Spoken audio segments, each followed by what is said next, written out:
Hello and welcome to Gooners in the USA. It's gonna be one of these.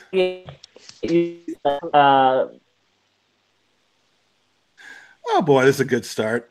That is a great start. It's a great start. Andy's internet has fallen off the face of the world. Welcome to Gooners in the USA, which is the second or third best podcast in the world, man. Yeah. Andy, I blame you actually, because if you had tried a little bit harder, maybe like 1% extra, if you paid that extra penny for our web hosting, we could have beaten Elliot and the rest of those fucks. No, I actually, when you compare our fiasco of a podcast to what those guys do at Arsenal Vision, they deserve to win the award. Congratulations. We humbly bend down to you, and we're coming after your ass next year. But next year, Mike, the idea is we're going to go to all of our listeners' living rooms and reenact the podcast every time.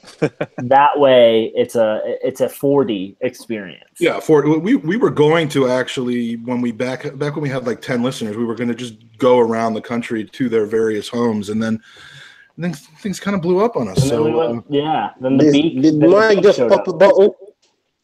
Yes, there's a little bottle coming here, so this is going to be one of those podcasts. Let's get to our guests, Andy, because we have two amazing guests today. We do. The first is someone we haven't had on for over a year, and trust me, he's livid about it. I haven't even been invited onto his cast. Well, that's true, and I haven't been for over a year, so I don't know what the fuck he's talking about. But Andy, I don't know if you know this, Andy, but you kind of fancy yourself a goaltender, a goalkeeper, correct? I mean, yeah, I dabble. Well, I don't know if you know, this guy was the fucking goalkeeper for motherfucking Ipswich Town at one point. Is this not true, Craig? Well, it's true, but it was the youth team, mate. Yeah. Well, not the first team that was in the championship. Yeah. No, very true, mate. I spent 3 years at Ipswich Town. You play behind Richard Wright? Yes. In the youth team. He's always behind Mr. Wright. Yes, I did. Funnily enough, like I say, in the youth team. Yeah, well, put that in your pipe and Richard. Smoke it. Richard had just broken into the England schoolboy team when I got there, and my dad and his dad got on very well. But unfortunately, Richard's dad died of cancer when we were at Ipswich. So that was not a very nice story. But I'll tell you a good story. So did mine. But thanks for bringing this thing to a complete halt. Oh, sorry. We're all dying of cancer now, apparently. Everyone is, I think, aren't they? Yeah, that's true. Well, good evening, good morning, good afternoon, wherever you may be. It's Mr. Craig Scott. Is that Craig's lineage? Wanted you to feel at home, mate. Have you done for that? That's copyright. The show's just started and Mike is throwing shades already. Yeah? So you had one sip of that champagne. I haven't actually even yet. But, so, the podcast, Craig, it's called The Same Old Arsenal. I think you have to change the name now. I mean, it worked Not for yet. this whole season, but what are we looking at next season? Not yet. We'll see. We'll have to wait and see. No, I'm not changing the name. Well, we love I love the name because it's the same old. You know, how many times a year do we say it? Same old Arsenal. It is suitable. We love what you and Lee do, and Lee would be with us if it wasn't that he has other friends that are more important than us tonight. Yeah, he's a celebrity now. Yeah. So we couldn't meet his wage packet. No, he's probably drinking Dom Perignon while watching a cricket match somewhere, I would imagine. He's probably calling it Dom Perignon. And then, do you know I love a fancy introduction, Andy? Our next guest, it's Ola. He's cool. Ola. That's all I got, man. How you doing, people? Welcome back. I'm back again. How's in this beach? Let's do this. Now you're stealing catchphrases. How's the new phone, Ola? I gotta say, we missed you. Oh, the new phone is crap. What'd you get? A flip phone? Whoa. Flip phone. I can't remember the last. What age? That's long time ago. When I used to have a flip phone, I had one of them old Motorola's that used to be able to flick. That's why you missed the train, because you didn't have the updated times because you had your flip phone. I miss the train a lot, man. You miss more than your share of trains. Let's put it that way. Some people run trains. I don't know what's wrong with me and trains, man. I never catch them fuckers. You know what I mean? So you got to get on before they start going away. You don't. Yeah. Once they've stopped moving, that's not when you like show your ticket. All right. So before we go to the topic of the day, the Unai Emery thing. Unai Emery. Well, that's exactly right. We're gonna have a quick roundtable.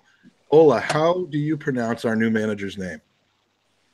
I've had my fair share of butchering it, but I've come round to calling him Unai Emery. Okay. So that's straightforward. That's as far as I'm gonna take it. I'm not gonna go as deep, balls deep as Kenny goes, and give. I can tell you that does hurt. Big up Kenny Ken, by the way, my brother. Andy, how are you pronouncing it? Unai Emery. Emery. Okay, you're going with Emery. Craig. Explain. Explain. Explain. All he has to do to make me happy is just say that over and over again. Explain. Unai Emery. Okay, I like the Unai Emery. I like that one the best. Although I gather that's somehow not correct. But well, speaking of Unai Emery, actually, once again, before we do that, we have user polls that we put out. Where voting ceased earlier in the week, and we're gonna kind of go through and see if you guys can figure out who won. We'll do the first 5 now, do another 5 a little bit later on. They start kind of straightforward, actual Arsenal-related things, and then they kind of devolve into like popularity contests for podcasters and stuff about people's popularity contests. Yeah, well, that's because you don't win any. Goal of the season. We had Bellerin versus Chelsea, Giroud versus Red Star, Ramsey versus CSKA, and then Ozil versus Newcastle, which I was in the house for, but probably 150 yards away. Which do you think took home the prize, Ola?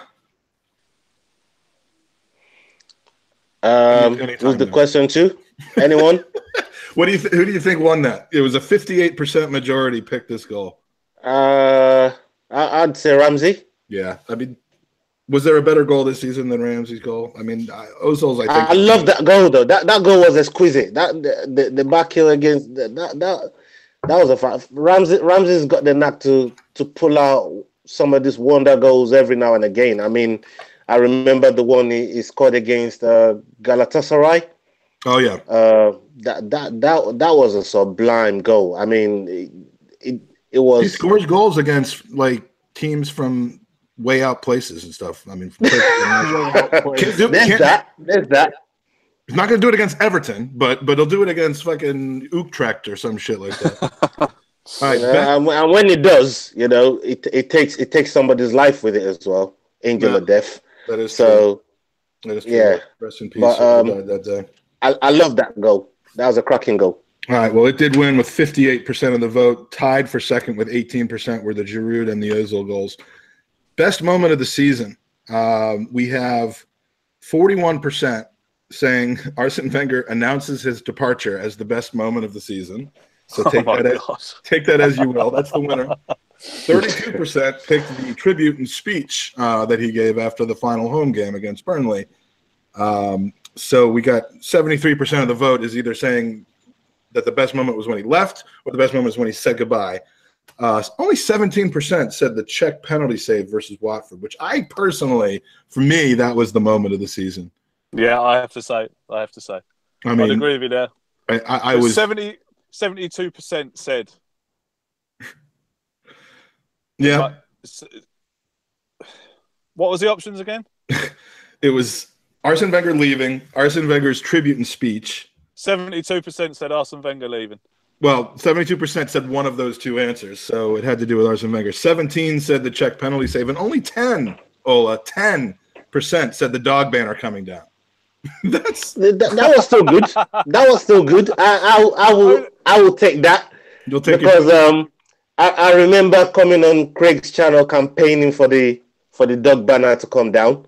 I've been on near enough every platform campaigning for that dog banner, and when it did, it was a very, very satisfying day for me. So I'll take the 10%. Right. We'll take the 10%. It's a good day in Arsenal's history. That fucking dogs. I was no fan. All right, worst moment of the season. Just not even close. 52% said Arsenal lose 7 away games in a row. Let's call them. Let's call it the spring of discontent in 2018. The second worst moment was the FA Cup exit against Forest at 29%. The worst moment of the season being Arsene Wenger announcing he was leaving only got 8% of the vote. So not too many people really saw that as being the worst moment. More people had a problem with Koscielny's Achilles snapping in half than that. Best game of the season. Yeah. 2-0 against Tottenham, 68% of the vote. That game came after just a miserable international break following a complete capitulation against Manchester City. So I that came out of nowhere. 13% said the farewell game, the 5-0 game against Burnley. 11% 2-0 against Milan, and 8% Arsenal 5, Everton 1, which is kind of a fun game, kind of in the middle of a bad period. Worst game of the season. What would you say, Andy? 46% of the vote said this particular game was the worst one of the season. For me, probably the Madrid, because the Madrid match. Which one? The first. Ironically, that wasn't even one of the 4 choices that I put up. It should have been. It probably should have been. But the way we were just all over him, and then Koscielny decided to kick the ball on his face, and I'd say League Cup final. Funnily enough, that also, yeah, actually that was in there. Third place with 19% of the vote.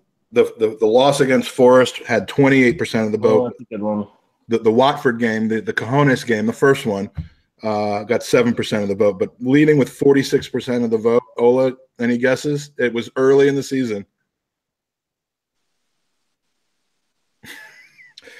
Ola's gone. Ola's a little slow today. Liverpool 4, Arsenal 0, where Liverpool had Oxlade-Chamberlain make his debut for the team. It was the first match of the season, right? Well, it was the second match of the season. Second or third. No, it was the third one, because the Stoke one was the second, and then that was the third one, basically. The first match. I was at the fucking first match. All right, so those are the first 5. Believe me, it will get better. But let's talk about some good news, Andy. Tell me about this Unai Emery guy. Yeah, so we signed Unai Emery, and I wanted to kind of do a quick whip round and hear from you all, and give me your thoughts on whether or not you're happy, sad that he's our manager. So, Craig, let's go to you first. Tell me a little bit about your thoughts on his appointment. Well, I'm definitely glad it was him and not Arteta. Although I was good with the fact that it was going to be Arteta. It's going to be Mikel Arteta. But then we see that turn of events and we end up with Emery. So I'm absolutely delighted with the appointment. I'm happy we've got someone coming in who is a tactician. I'm happy we've got someone coming in who's young, who's experienced, has got, you can say what you want about him. He won a domestic treble with PSG last year. He won the Europa League 3 times on the trot with Seville. A lot of people are not mentioning either that he was actually manager of Valencia in a 2-team league with no money and managed to get them up to 3rd. That was when David Villa and David Silva were playing for Valencia at the time. A lot of people are saying, he's been sacked by PSG, got sacked by PSG. Politely asked to leave, I would imagine. Jobs like those are impossible for any manager when you've got all those egos and all that testosterone running around the dressing room with the likes of Neymar and Cavani and all these kind of players. We all know that Neymar is a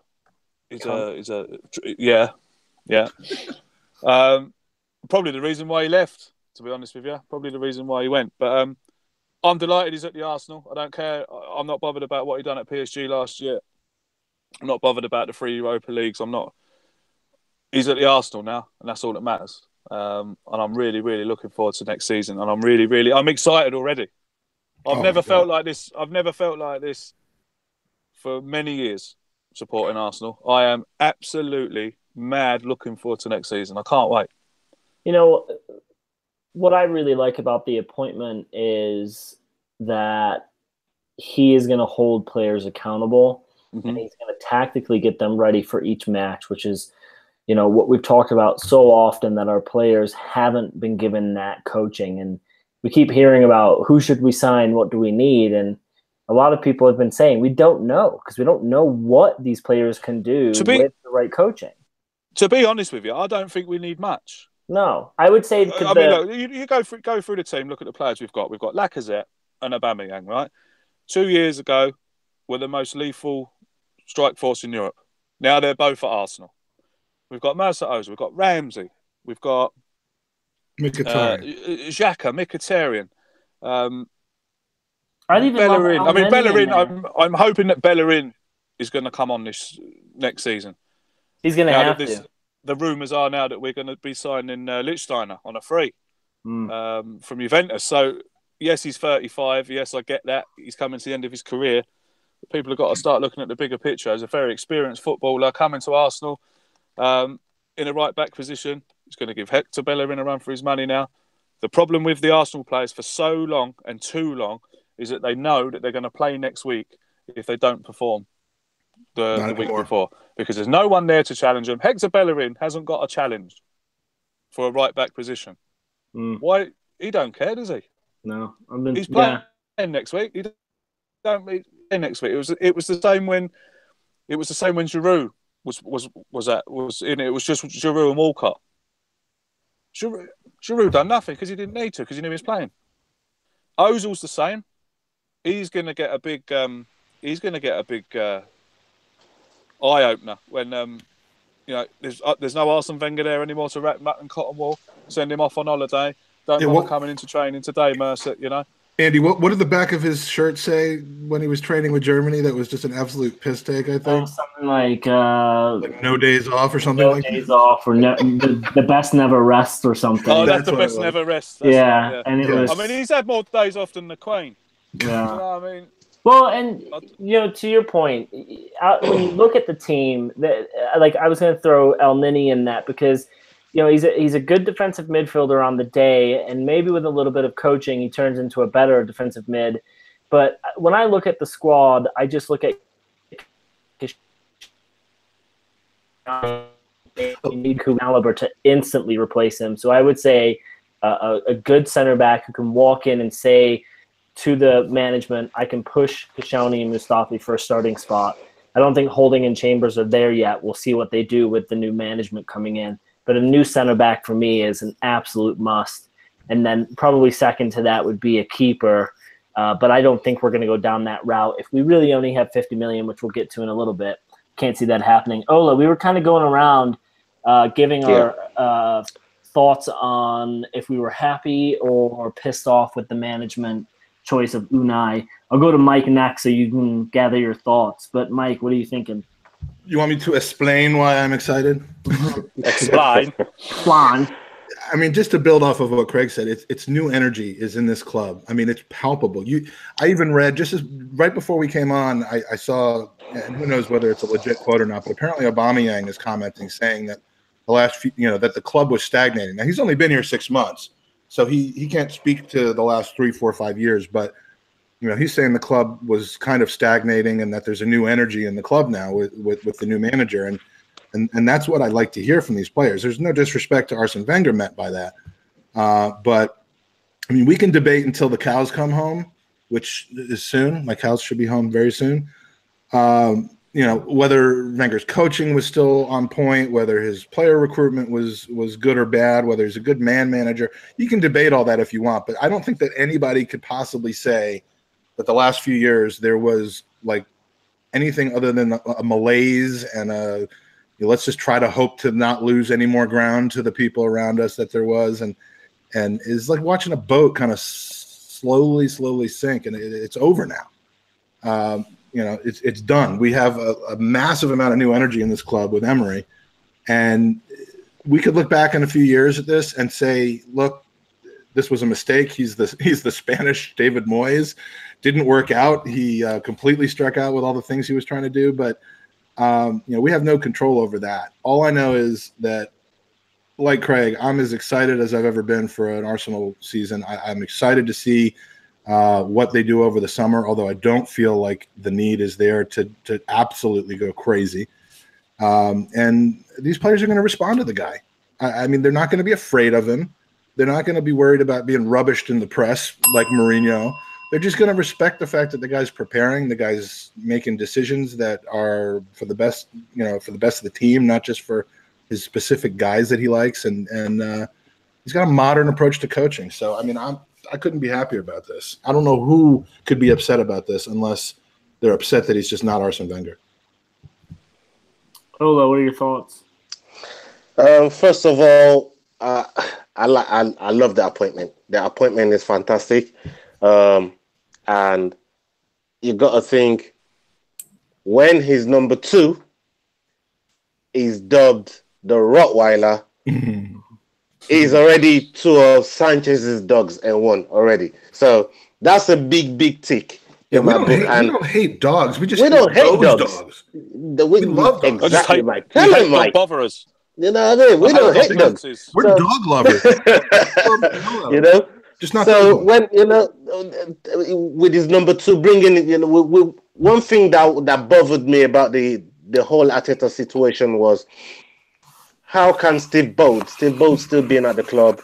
How can you be the assistant manager of Arsene Wenger, where Arteta then looks up to you, takes instructions from you, and then Arteta is now going to come into the club, and then he'll have to work on that. Arteta, it just doesn't make, to me, in a we have a user working environment.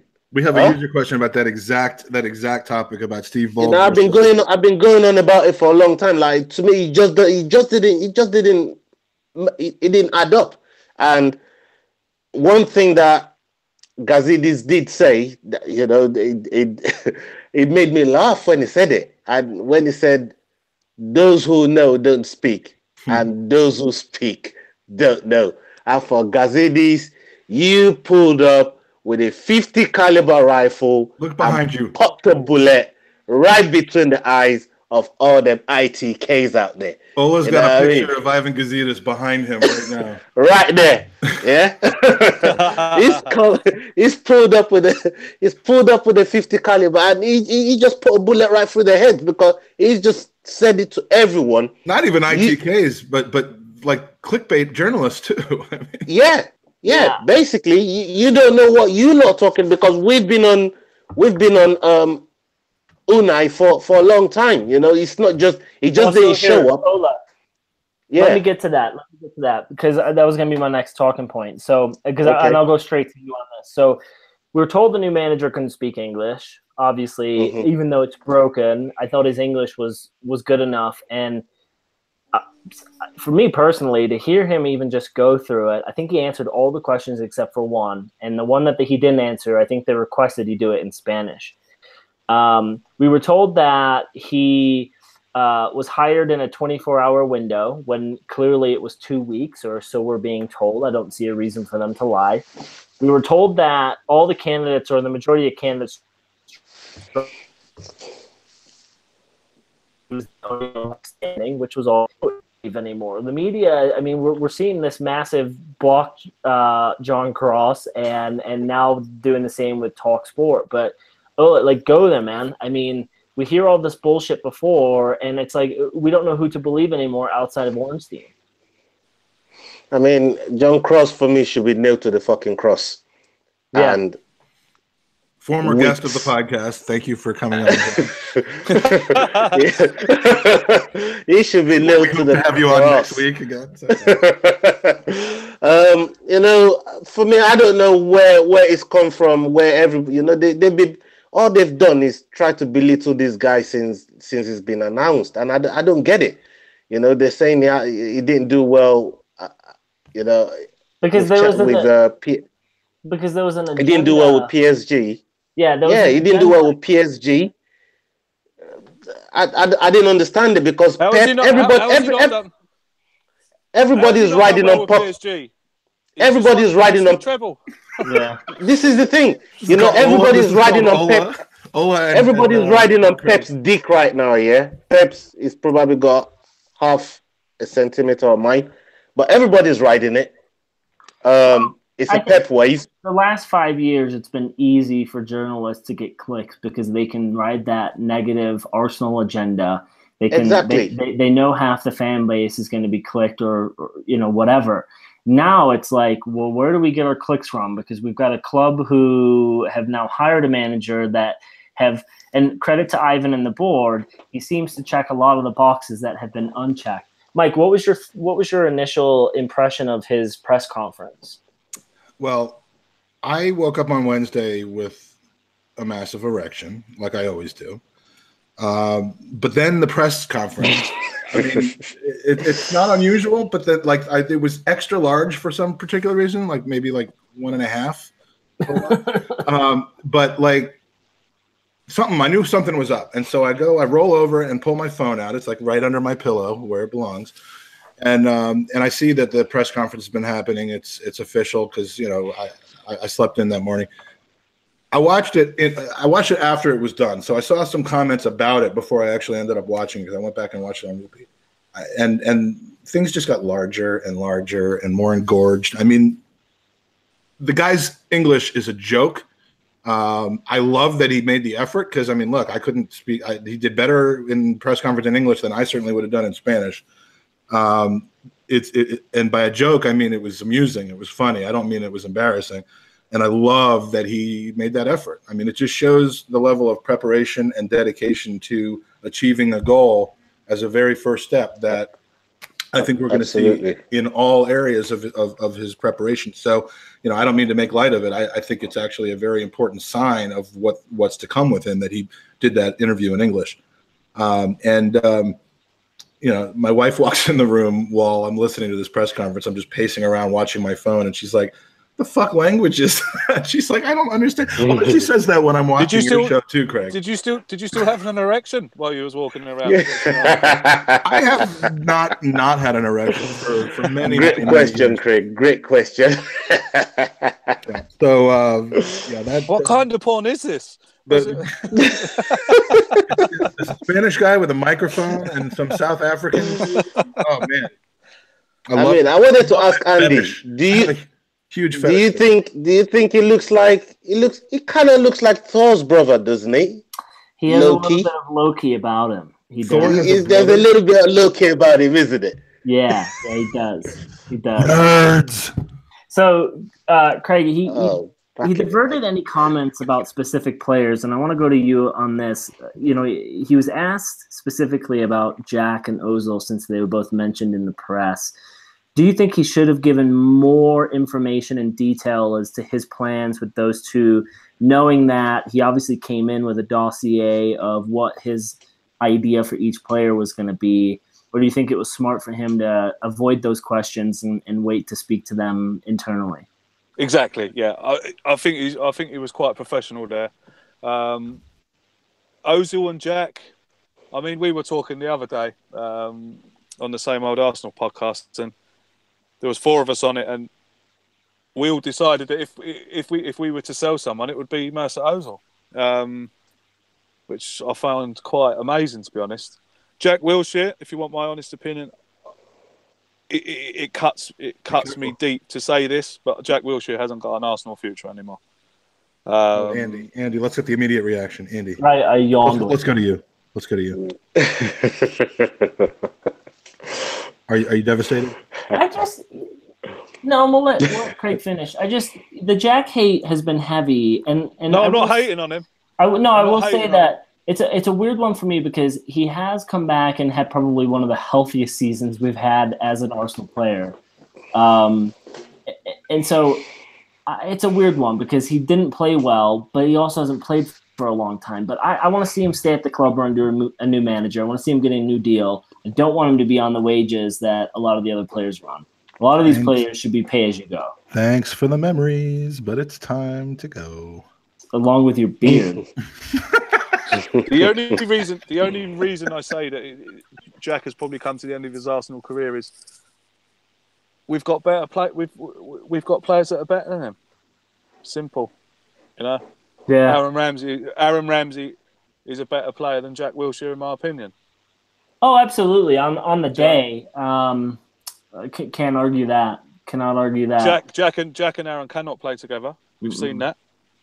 Do you know? So is Jack Wilshere? Because if you ask me, let's go to the comment. You know, the only reason I'm getting at this is because of what he said. Who he wants to build his team around. He said he wants to build his team around Aaron Ramsey and Aubameyang. I was taken aback when he didn't say Ozil. I think that was probably strategic. Could have been, but if he wants to build his team around Ramsey and Aubameyang, that's not good news for Jack Wilshere, I'm afraid. No, especially if we're bringing in this young French kid that we keep hearing about. Exactly. So let's go to the transfer window quickly. Ola, we keep hearing about the funds that are available. The media keep telling us it's £50 million. Let me ask you this quickly. Ivan came out and said, we will give whatever we need to support the new manager.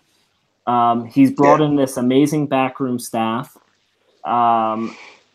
He clearly held on to Arsene for sentiment.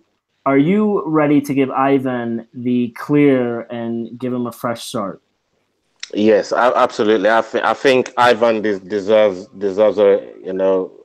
a tip of the hat for a lot of the stuff that is done since the catalyst for change phrase that we've all held on to as fans. And if you look at it, it's obviously tried to make it happen, and Wenger stood in the way of it, and without trying to disrespect Wenger and try to manage the situation as best as they could.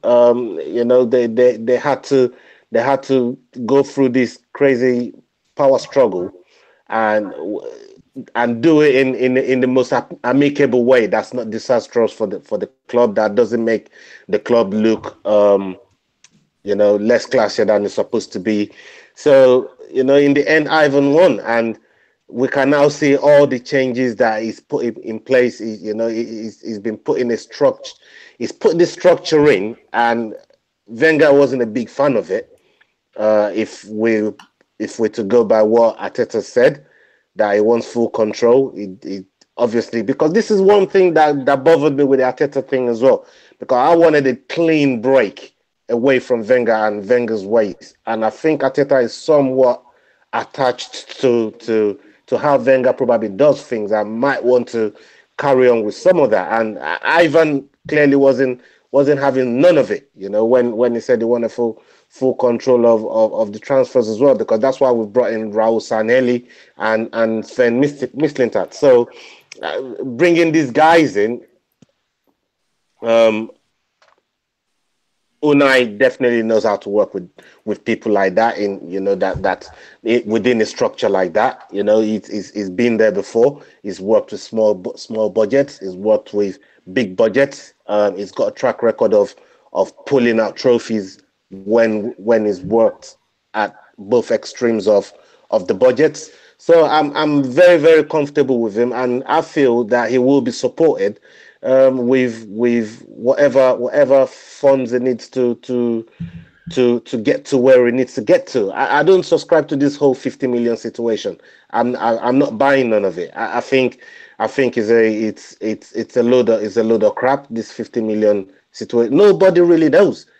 Ivan's already came out and said it. Yeah. Nobody really knows what we're doing. Ola, no one knows. Ola, do you blame Ivan for? I mean, ending with the appointment of Sven and Raul, which really was the beginning and the end for Arsene Wenger in my mind. Mm-hmm. Ending with that and starting maybe 2 or 3, 4 years back from the catalyst to change moment. Do you blame him for that, or do you just feel like he was looking after his? I mean, because my personal thought, and I shared this in our chat group. The guy is very calculated. He has, I think, wanted to do what he's now doing for 4 or 5 years, but has calculated very clearly that he didn't have the support within the infrastructure of the team, specifically with the owner, to do that. Yeah. And so he's very carefully kind of looked at it. You just hit the nail on the head. You just hit the nail on the head. I think he knew, if Wenger, especially when Wenger was still making Stan a load of money, all of these, Ivan's probably been waiting for this to happen. Come out of the Champions League, have a miserable season. Stan doesn't get money, Josh and then gets he involved. might just see the light.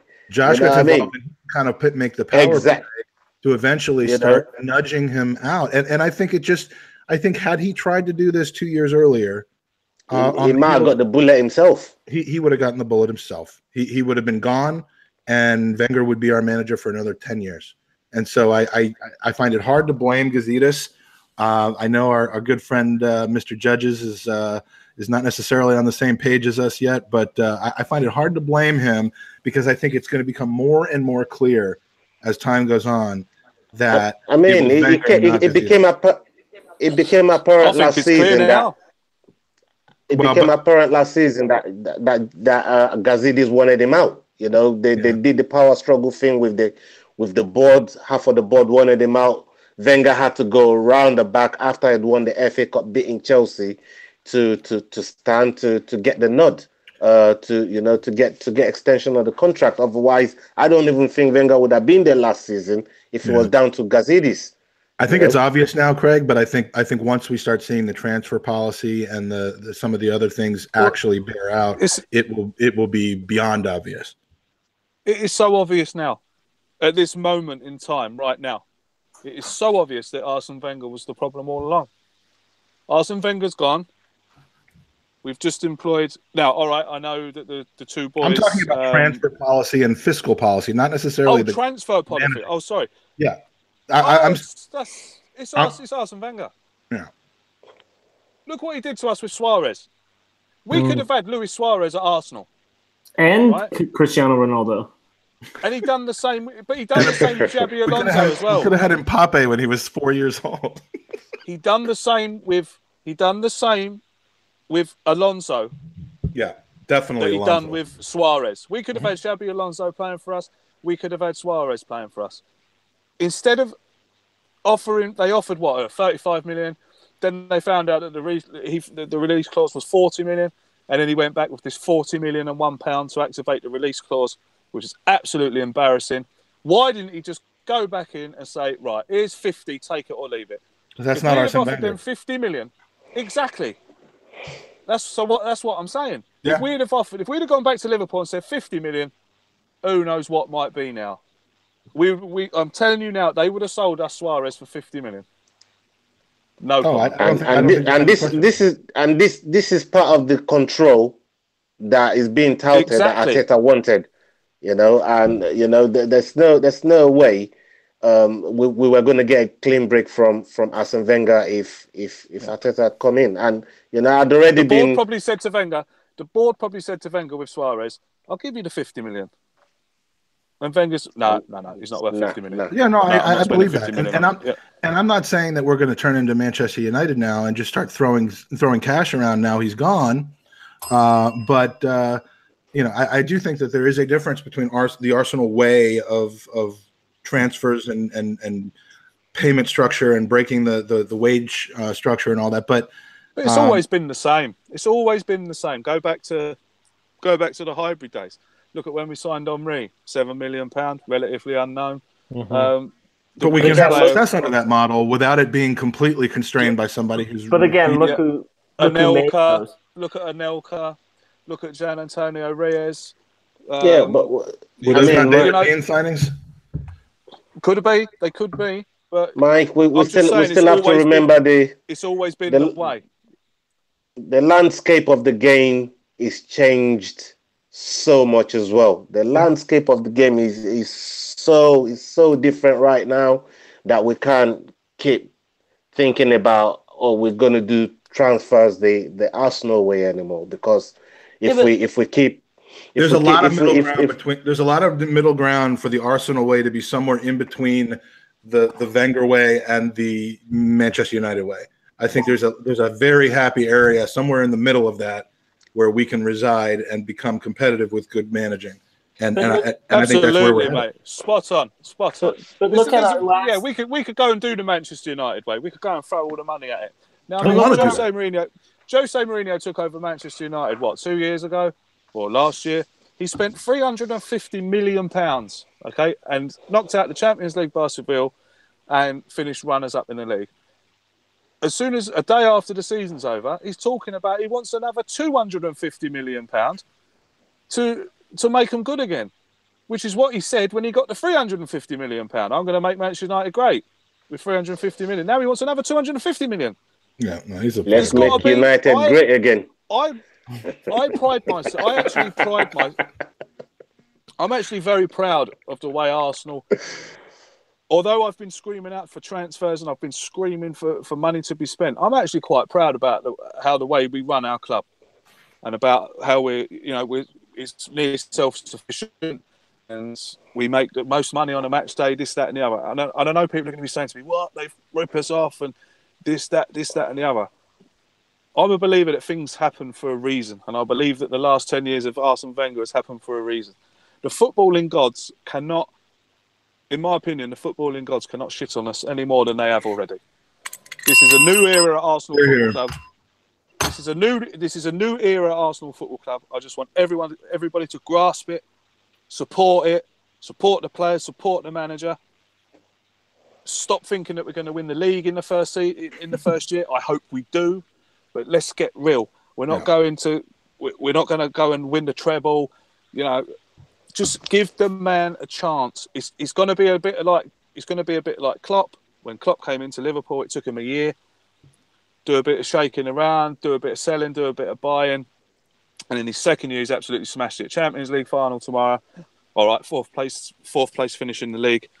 But I'm sure there ain't an Arsenal fan out there that wouldn't turn down a Champions League final and fourth in the league. Well, let me segue. Just give him a chance. That's all I'm asking. Just give Emre a chance. Let me segue then, and Craig, we'll start with you. What is your minimum expectation for next season? Top four. Top four. Top four. Ola? Does that mean, Craig? Does that mean that you'll be unhappy if we finish fifth or sixth, or is that? Yeah. All right, and I'm always unhappy whether we. Well, but will you direct that unhappiness at Unai Emery? No. At that point. No. I'm just trying to get a sense of like where the where that line is, because a lot of people are going to be paying attention to how quickly certain people and certain groups turn on the new manager, which is bullshit. I think that's. Yeah, my minimum expectation would be top four, but I'm not going to get. It would be very silly of me to say, oh, yeah, I'm going to go to the manager after I'm just asking everyone to give him a year. But minimum realistic expectation is top four. But if he doesn't get it, I'm not going to be too disappointed. You'll be able to see whether it's going in the right direction or not. Exactly. You'll be able to see whether, okay, look, perhaps, after a year, perhaps I shouldn't have said that. Perhaps he isn't the right man. Or you can actually sit back, look outside the box. Well, actually, he's done all right with what he's got. Now, hopefully, next year with a bit more money, or once the players have all kind of gelled and, it's really his team, we'll give him another year. Like, do you know what I mean? I can't understand. It's a couple of years to make a team your own, doesn't it? Oh, God, yeah. I mean, use Jurgen Klopp as the example, like I just did. It took Klopp a year to get Liverpool to where they are now. And as I said, mate, fourth place finish in the Champions League final, it's not to be sniffed at. Ola, tell me what's your minimum expectation? I'd say top four as well, but if we don't get it, I echo what Craig has said. If we don't get it, it's going to be a manner of how we didn't get it. It's the manner of. For me, what's more important than that is the culture and the accountability of players, how they conduct themselves in games, the in-game management, and all of those will, there's so many variables that you've got to look at. Injuries are how the season, yeah, exactly. There's so many variables that you have to look at into how the season could pan out, and not totally lean it on the manager. And for me, what I really, really want to see is the culture change from top to bottom. And I know if that gets affected in a positive way, we're definitely going to get much better play out of the players. We're going to get much more percentage, out of the players as well. And you got to remember, everybody's shitting on Emre for not winning the Champions League with PSG. But let's not forget, Pep did not win the Champions League with Bayern Munich before he came to the Premier League, and nobody's shitting on him for that. That's because Andy, what kind of a league is the Bundesliga? Feeder league, but they were still one of the top. They were still one of the top teams in Europe, and he had his run with them. Well, he won everything else with them. But didn't win the Champions League with them. Yeah, look at what he's done at City this year. The amount of money he spent, he still hasn't won the Champions League. For me, minimum expectation is I'll echo. And I think what you both boys are saying is I want to challenge for things. I don't want to be 12 points behind fourth place. I want to put the pressure on. I guess that is the saying, though. But I want to put the pressure on the league. Of course. Here's the thing. If we're challenging for top 4 and we're in the semifinal of 2 cups and everything looks like the momentum is positive, then I'm okay, But I think, as Emery said, come March, April, you still want to be in the conversation of these things. Exactly. You want to be in that conversation with Chelsea, Liverpool, and Tottenham of this year. Who's going to win it with a few matches left? And I think City next year are going to be the team everyone's chasing. But as Emery said, that's our target. We have to City. What do you guys think about the concept of like a relatively quiet summer in the transfer window? I mean, I know they're already coming out and saying it won't be, but like a relatively quiet summer. Well, let me jump in there, Mike. Because explain why, though, after you jump in. Well, because you just gave me a look. Well, quiet can't be. We can't be quiet because Koscielny came. Well, before you interrupted me and then had awful internet, I was going to say, other than adding a center back or two, and I'm not saying you do nothing. Not the summer you had. And Andy, I only interrupted you because your internet was not working. It wasn't because. Oh, sorry. And I'm not talking about the Petr Cech only summer. I'm talking about a relatively quiet summer, so that maybe we actually get to see what some of these guys, the Mustafis of the world, Bellerin, Xhaka, Maitland-Niles with regular playing time. Maybe we don't just replace all these people with brand new toys and then sell them off at a loss. Maybe we spend one season seeing how much difference the culture and the coaching change makes on our existing team plus a few pieces. Save some of that money for next season where we say, okay, now we have something to build on. We have players from all over the continent who want to come here and play for Unai Emery in this environment with these players. We see whether Mesut Ozil is really going to be part of this team in the future or not. And then next summer, we spend the shitload of money. I mean, that's kind of why I might be willing to accept 4th, 5th, or 6th next season if it's because we're giving our current squad a try under a new system. So here's the thing, right? When you look at today's squad and you see a goal go in and it's Mustafi, Koscielny, or Monreal making a mistake, there's no fear when that ball goes into the back of the net. There's no one from the sideline bitching and barking at them. There's no one on the field bitching and barking at them. There's no fear. Thank you, Andy. With this manager, and if he brings in the right backroom staff, there will be a fear when those goals go in. And so I don't believe Mustafi is as bad as a defender as he is, because we've seen Rottweiler would be on him straight away. We've seen stretches of him being this brilliant center back who has commanded the box. And so I do feel like they are now going to be playing with fear, and we're going to see players improve. So, Mike, I agree with you. We don't need to go out and spend $60 million on a player if we don't need them. I think up front, as Craig was saying in the beginning of the pod, there's so many good players on this team. We need to see what they can do.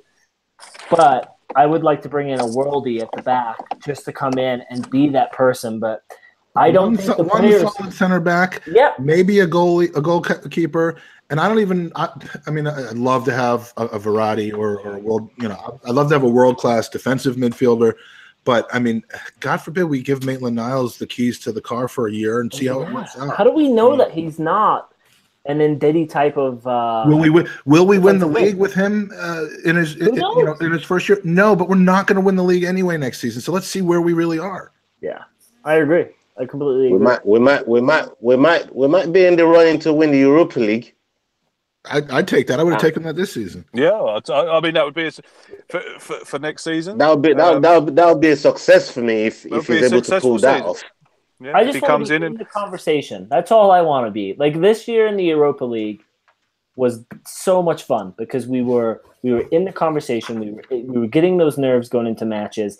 The last couple seasons where we've been in the FA Cup, it's been enjoyable. And I'm sorry, but no one can laugh at 3 out of 4 FA Cups. That's an incredible thing for a team. Add that now with we're in the running for Champions League, we're in the running for first, second, third place. Like that's all I want to be. I want to be in the conversation, and I want us to be competitive until the last couple weeks of the season. And I think this manager allows that. And a few years from now, we can start getting like the massive, unrealistic. We want to finish first. We want to get to the final 4 or the championship of the. I truly believe the good times are coming back. I truly believe the good times will come back. It's been a horrible 10 years. Obviously, minus, like Andy said, minus the 3 FA Cups. It's not just been a horrible 10 years watching Arsenal. It's been a horrible 10 years supporting Arsenal. It's been a horrible 10 years of arguing with people and you're right and Craig, that's not going to change. But we're just going to have to look after ourselves. But it's been past banter, Mike. It's been like people being threatened and I'm going to come and get you and, people rocking up on doorstep. I mean, it's just absolutely pathetic. Yeah. It's been a horrible time, to be honest with you. We could win the Champions League. We could win the Premier League next season and the Champions League the season after that, and there will still be. Well, you know what I think? 2 things have happened with this Emery signing. There's been a lot of Twitter accounts where I think people have finally said you're a troll. They've finally turned around and said you're just doing this to piss people off. And there's been a lot of people that have been unfollowed and people are getting blocked because everyone is not like the Arsenal governor. I think everyone's just been like, you're just a twat. Because he was always a troll. Arsenal Chris from Arsenal Fan TV. I know for a fact he trolls people and he's not actually that. The one thing that we talked about a little bit, which I thought was interesting, was the unknown when it comes to how will Arsenal change. That's not the only unknown. The Emirates is now a complete unknown because like Craig was just saying, the last 10 years have just been so sour and it's gotten worse. Now we're returning to the stadium where everything is new. Like there's going to be a fresh style of play. How are the supporters going to react? Are we going to hear more singing? Are we going to see it's just everything is new from this point, and it's. That's Ivan's next job, by the way. I'm seriously buzzing for the next season. I am so buzzing for it. Ivan's next job, though, is to put the resources of the club behind finding ways to facilitate what should be a natural groundswell of game day support, but they can't be cutting them off at its knees with the stewards telling people to sit down. And I mean, they have an opportunity now where the game day experience could be phenomenal with all the new energy. I mean, there isn't a. If you liked Arsene Wenger, you generally said you support the team no matter what. So you should be supporting the team. If you didn't like Arsene Wenger, you're excited now, like we're all talking about, and you should be supporting the team on game day. So the only thing that can kill that momentum, in my eyes, is a club that that manages its game day experience down into the ground, and they've got to make sure not to do that. Yeah, absolutely. Of course. So I mean, there's never been a time where I've wanted the season to end so quickly and wanted the season to start so quickly. Yeah. I mean, it's ridiculous. It's a ridiculous feeling, and I am so buzzing for the fucking PSG game on the 28th of July. It's exciting time for everyone. I mean, the games that they got lined up, it's crazy, and you just want the season to start all over again. I don't care if Joe Willock is the most experienced player in that starting 11. I don't even care about the World Cup that much, and I love the World Cup. I'm trying. I'm already in my mind sidestepping the World Cup, and the World Cup is going to be a scouting tournament for me, where I'm going to be trying trying to pick out what players we could be looking at, and what we'll do in our squad, because I actually believe this guy is going to go out there and pick up 2-3 players. As an American, I didn't understand that they were playing the World Cup this year. I thought they canceled it. Well, what's interesting though is Ola and I got to go to the first match last season together, and so you slept together. We did. Yeah. But I slept in his bed as well. That was wicked. And they weren't complaining. They lost their Airbnb deposit though. There was that excitement that the season was starting, right? And you buzzed out. It was a brilliant match. But there was still that thought when Leicester kept scoring goals of same old Arsenal. And then week 2 happened where we lose to Stoke 1-0. And everyone thought it's going to be a long season. It's going to be a long season.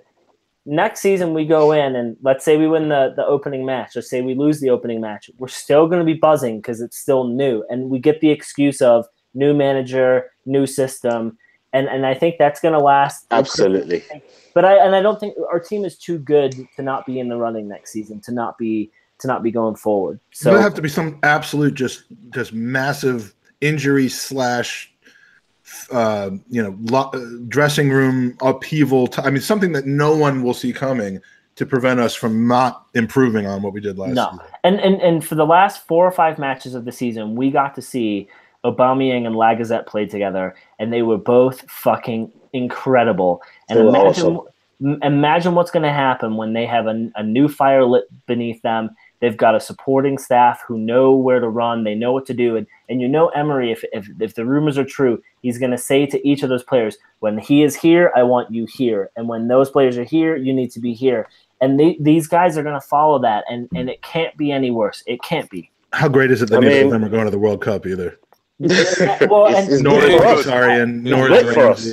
great for us. It sucks for him. I really wanted to see him because I don't know how you boys follow the World Cup, but for me, it's England and Arsenal players. I want to see everyone do well, and I would love to have seen because that French team is just ridiculous. Absolutely, they've got too much firepower. If they don't win it's crazy. If they don't win it, it's going to be nuts. I mean, they are just unreal.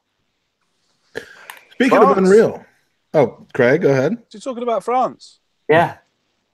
Well, he said France. Win the World Cup? He's talking about France. Yeah, I think they're going to win the World Cup. Jeez, I'll have a pint of what you've been drinking, mate. I think Egypt's going to win. Fresh H2O, my man. I'm 100% Egypt. I'm sticking with Germany, man. Did you guys see Did you see the picture that someone made today? It was Vieira #4 World Cup, Mertesacker #4 World Cup, and then it was El Nini with the #4 kit. Just like it was El Nini tweet that. Someone tweeted a picture of it was Fabregas, Mertesacker, and Vieira, all last #4s, all were in the World Cup, and then there's just a really funny picture of El Nini just looking up at those guys. Well, it might happen for him this year. Sorry about my camera. I look like I'm in a Back to the Future film. I'm disappearing slowly. Well, it's like 10 o'clock at night there, and it's still light. So let's move into the second phase of this podcast, which is the banter phase. But first, a few more poll questions because I forgot to sneak those in before. Best acquisition of the season: Mkhitaryan 4%, Lacazette 6%, and then it was a little closer at the top, 35% for the duo of Mislintat and Sanyehi. Yeah. And 55% for Aubameyang. I mean, those two boys, everything he's been promised to be. Those two boys guaranteed money. To us. Guaranteed money. Have you spent that money yet, Ola? Oh, spent that on a new phone? No. Well, I overspent already, man. I overspent already. Plane tickets to Ireland? Well, no, not yet. No, don't go there, Mike. You're a sneaky bastard, didn't you? All right. Do not bother go there, Mike. Yeah, well, of course you would want to go visit Craig. Future Ballon d'Or winner. Future Ballon d'Or winner. You know we love Craig. We got Joe Willock at 2%. Future Ballon d'Or winner. Mavropanos at 14%. and I was a little disappointed by this. Now, I know attacking players generally win the Ballon d'Or and more defensively minded ones don't, but 36% from Mainsley. Please tell me the winners. Please tell me the winners are Nene. And then he was not in the running. 48%. 48%, and the fans' choice for future Ballon d'Or winner, Reece Nelson. It's politics. I guess Politics. He's going to be a good player. He'll be a good player. Maybe not for us, but yeah, future Ballon d'Or winner. I guess Mainsley's just a little too conservative, as some people would say. I like it. We'll take that. Top individual feat of the year, and they're not referring to like my feat, but 5% Mkhitaryan's 4-assist game, which never happened. Apparently, it was only 3 assists. Did he have 3 or 4 in that game? 4. I feel like maybe it was the Everton game. I thought it was 4, but someone pointed out to me that it wasn't. So that was faulty. 10%, the Czech penalty save and 200th clean sheet, which again I have a little should have been top. Yeah, piece of my heart because I love that. I witnessed that with you, Ola, and then on what was probably the best. It was both the best day of my life because of the fun we had that day, the beer that I spilled on people, the beers you bought for people, super cash. It was probably one of guaranteed money and well, that wasn't guaranteed. Fantastic day all around. I mean, Joey Murphy got to eat meat. And it's supposed to be vegetarian. Eating pork at midnight at Roosters. Gixer's naked body pressed up against. Oh man, it was a crazy day. Crazy day. Loved it. Apparently, that was also the day that we guaranteed that we signed Allegri to a contract. So, and then only 15% for Giroud's 100th goal. 70% Aubameyang, 10 goals in 12 games. That was the top individual. Yeah, that was some feat, all right. Yeah, that was. That was some doing. I mean, he scored more goals in 2018 than Alexis Sanchez and Lukaku combined. Yeah, love that. I think he scored more goals than everybody else apart from Salah. He basically scored more goals than everybody else. Yeah, starting at the end of January, probably. But it's good. Yeah. It just sounds lovely. More goals than Sanchez. Love it. Most popular sale of a player. Speak of the devil, 44% said Alexis to United. I feel like I was not supported early in the season when I had such negative feelings towards Alexis. I went off over the summer in a Jack Daniels-induced haze of Twitter one night, just absolutely saying I can't cheer for this guy anymore. Ola, I know for a fact that Amanda gave you a hard time for booing the guy. I had to come on Craig's show to defend myself. Yeah, look, for dude, booing him. You got. I'm with you, man. Because look, that guy was a dick. And even Amanda finally like bought into him. I saw it from way early. I saw the douchebag in him from way early. You and me, buddy. That guy needed to go. And what I didn't anticipate, but I love, is how fucking horrible of a time he's had at Manchester United. Could not make me happy. Next year, he might win the Ballon d'Or. I don't care. This year was beautiful. This year was beautiful. 37% loved the departure of Andy's favorite player, Theo, to Everton. 14% Ox to Liverpool, most popular player. I can only imagine that's based on the price that we got for him. And then 5% Giroud to Chelsea. I don't know that anyone loved that, other than the fact that it really cleared the way for us to get Aubameyang. So that is number 10. Least popular sale of a player was Giroud to Chelsea, 43%. Szczesny to Juventus, 35%. I would have thought that might have been higher. 13%. I'm still not over it. Yeah, I'm still not over it. I mean, we wouldn't, as a goalkeeper, I would imagine it cuts you a little harder than the silhouette of Craig Scott. A little harder. I just can't believe we had Szczesny when he was at Roma was statistically the best goalkeeper in Europe. And now everything is gone. And we sold him for 10 million. Yeah. And for a small minute, I thought we might have a chance of getting him back with all the Allegri talk and how cocksure it was for him coming back, and he might just come but we back. have to pay $50 million for him now. Yeah. When he was doing his press conference, when he done his first press conference at Juventus, I don't know if anyone saw it, but one of the reporters asked him, will you miss Arsenal? The bloke started crying. He was a gooner. He's Arsenal. I bet you he's aching to come back. Like, he would love to come back right now with all the changes that are made, but that's not going to happen. That man is a gooner through and through. After Juventus knocked Spurs out of the Champions League, he come walking off the pitch and he was giving them all the shush. That man is a gooner. And he deserves it. And there's only one place for him to be, and that is with Arsenal. Yeah. He's one of us. That's a damn shame. He's one of our own. Absolutely. All right, so one of our own games is called What's More Important Than Arsenal? And Ola, you know and love this game. You've participated in a couple. My game. I love this game.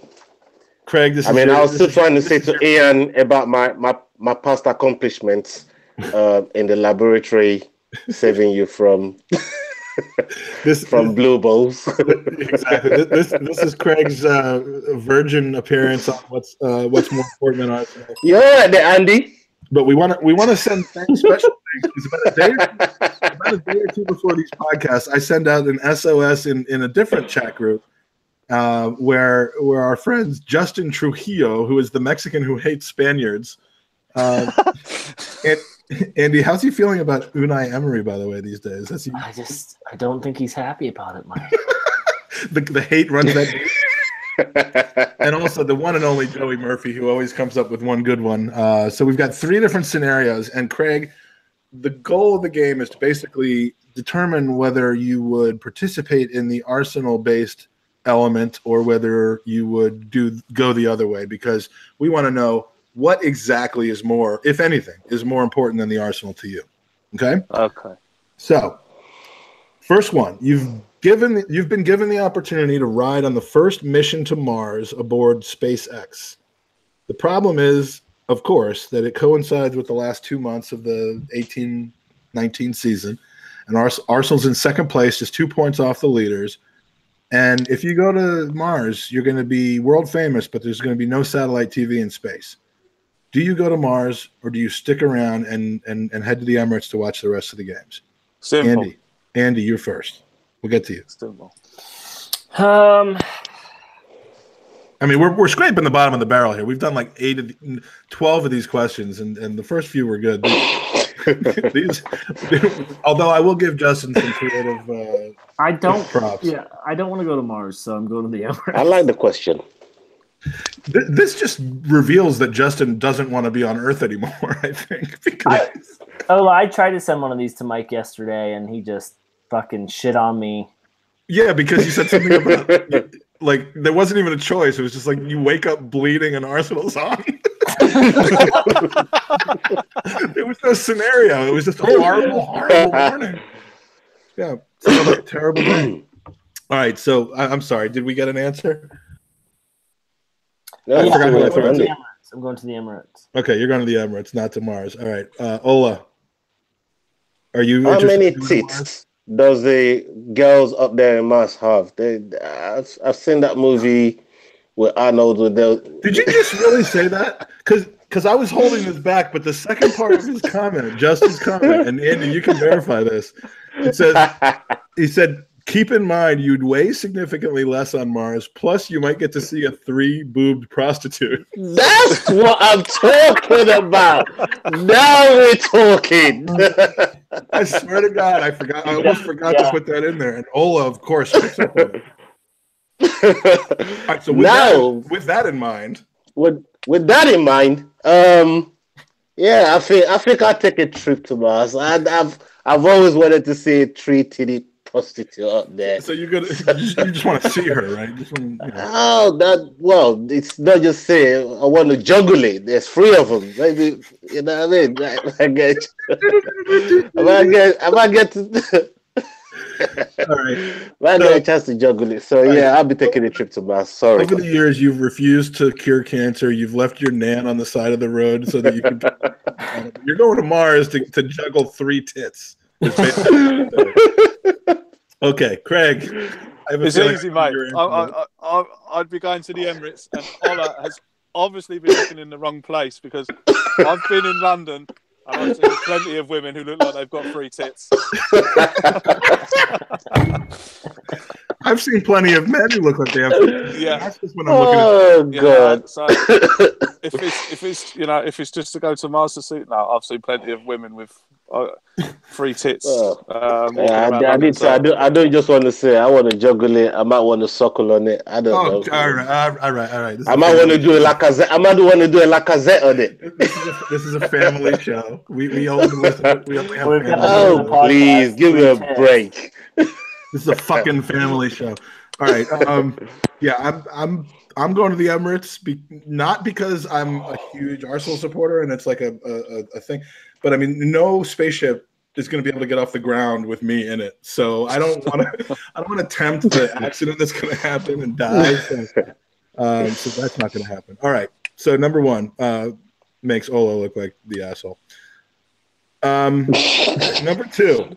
I own it. Yeah, that's why we love you. It's the last match of the season.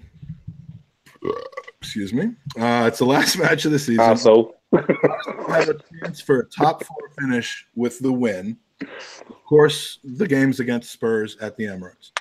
Thing is, Unai has been so fed up with play lately that he's offered a spot in the starting 11 to an Arsenal supporter to play in the match, and you have won the lottery.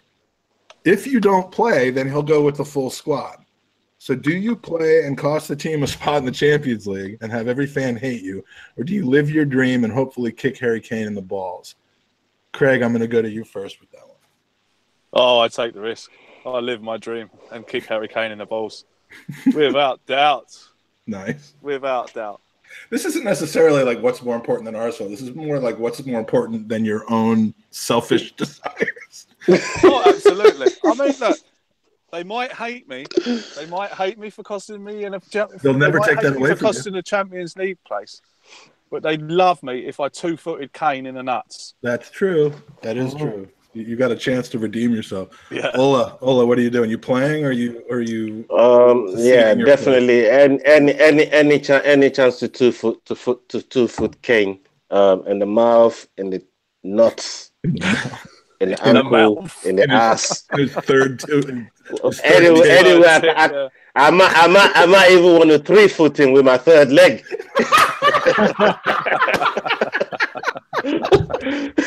Kane better run away from me. We all know that's longer than your first and second leg. So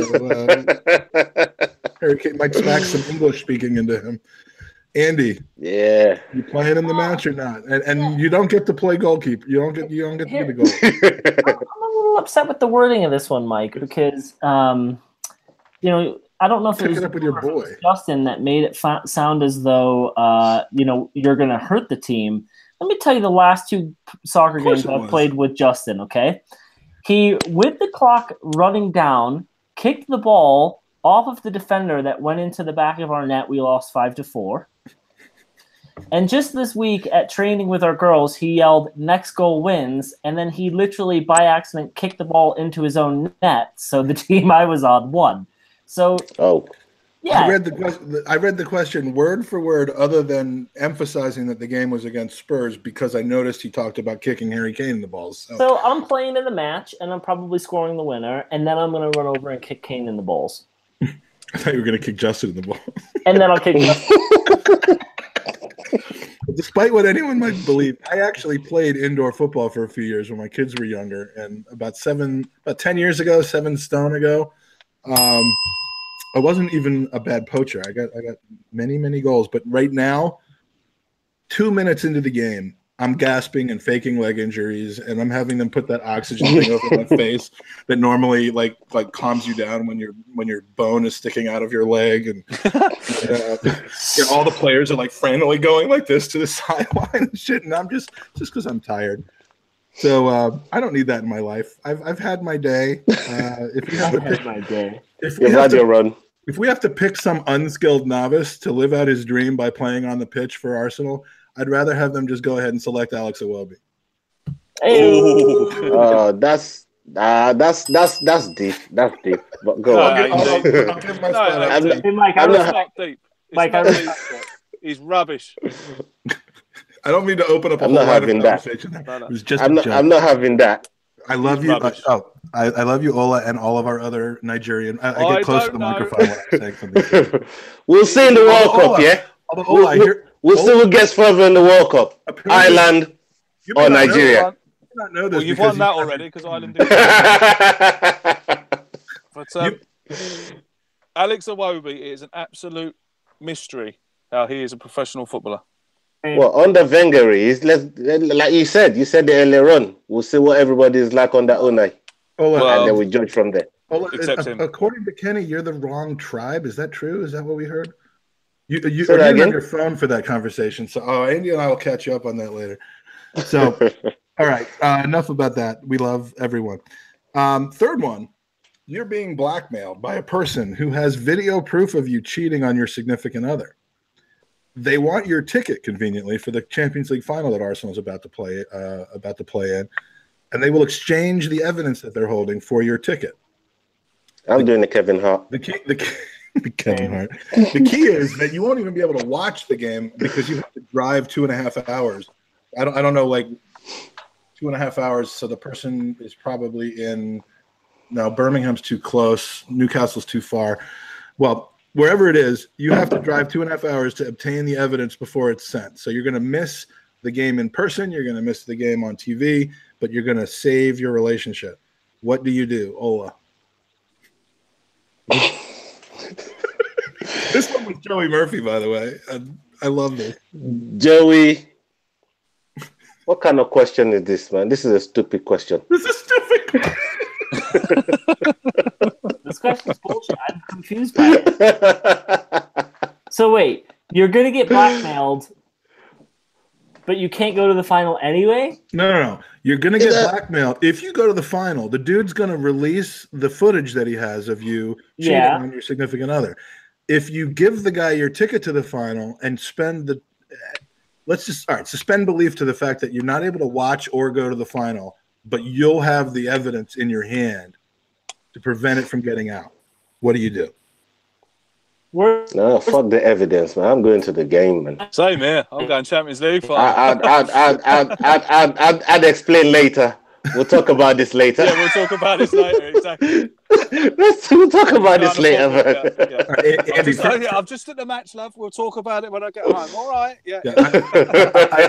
I know what you're seeing on YouTube right now. We'll talk about it. It wasn't me. Andy, before the podcast, I know your lovely wife was walking around. Is she still in the room right now? She's not. Okay, so don't be a homebreaker, Mike. Don't be a homebreaker, Mike. Is your mom? No, I'm just kidding. I'm just asking. All right, what do you do?